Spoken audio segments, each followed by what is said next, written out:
We will love your answer. Nararamdaman ko. Don't you think that forbidden love is the best love? Romeo and Juliet, di ba?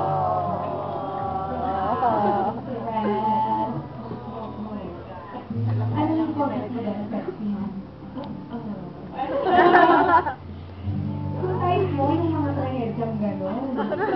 You will do everything for love. You will die for the one you love, Brett.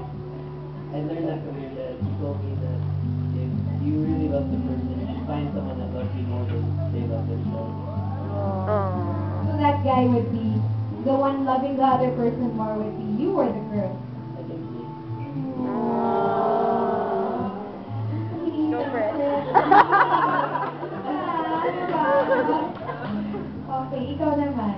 Kung forbidden love, bawal. Pero ikaw, sobrang type na type mo siya. Alam mo best friend kayo at wala makakapag-ganon. Ano, kung sa best friend ko, ano, actually, for me, it depends sa time. Like, if now, and then if adult na, di ba, it depends. Like, if adult na, then, ipagbaban talaga, gano'n. Kung ngayon,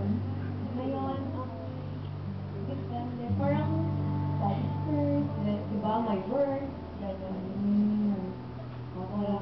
Di ba, mako-convince mo rin siya. Usapan mo yan, ha? Galingan mo. O kayo naman, Empress, kunyari forbidden love. Forbidden love daw. Para namang hindi naman. Kaya nga, sorry ka, wala nga. Ano mo? Kung fight win,